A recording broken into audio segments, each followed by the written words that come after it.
Ben and Sienna Miller will be chatting with Richard, and you can see that on Friday.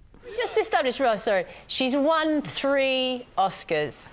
She's been nominated 19 times for an Oscar. Overrated. I mean, honestly, you know, if you agree he was... I know he's your friend. No, I couldn't disagree with him more about it. Listen, Meryl Streep is the greatest actress that's ever walked the earth. Arguably the greatest actor of either sex who's ever walked the earth. Yeah. And, of course, Trump was probably half having fun whacking. You know, his strategy always, you whack me, I'll whack you back. He's always been the same. What's interesting, though, Ross, is...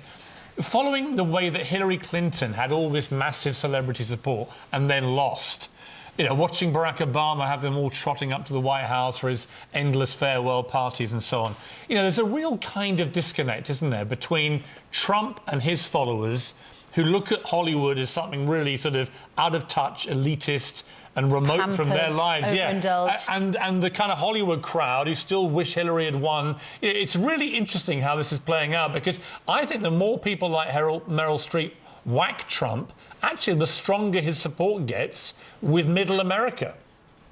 Yeah, I think you're right, and I also think there must be a huge amount of annoyance amongst stars who all were so heavily for Hillary that it didn't have the effect that they wanted. So I think there's probably a bit of annoyance there, thinking maybe we're not quite as important and as influential as we thought we were.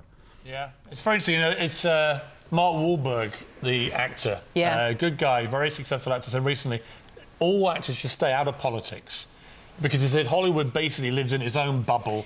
Mansions, Ferraris, fast cars, limos. They don't really have a connection with the average guy trying to feed his family in Wisconsin, in Maine, in, you know, any of these places in Middle America. I think he's right. Yeah, I don't know what they gain. But Meryl Streep, one of Meryl Streep's main points was that she didn't like what Donald Trump had done in terms of imitating a disabled reporter. This wasn't just about his politics. He denies that. This was about the way that he treats vulnerable, individual people, and doesn't seem to have any sensitivity. Well, we're going to have a debate about this later. It's quite interesting, because Trump vehemently denies mocking the man's disability. Well, also, he wasn't just a poor He definitely mocked the man. He mocked the man, but he's mocked the man in that way many times with different people who weren't disabled. So there's an interesting debate about that. We'll have that debate later. What's interesting about it, though, I think, is when you look at Meryl Streep's speech, look how it's blown up on social media. Look how half the people absolutely agree with her, and the other half now hate Meryl Streep. I don't know, if you're an actor and you're trying to sell movies, how does that help you? Well, I don't know whether they hate Meryl Streep.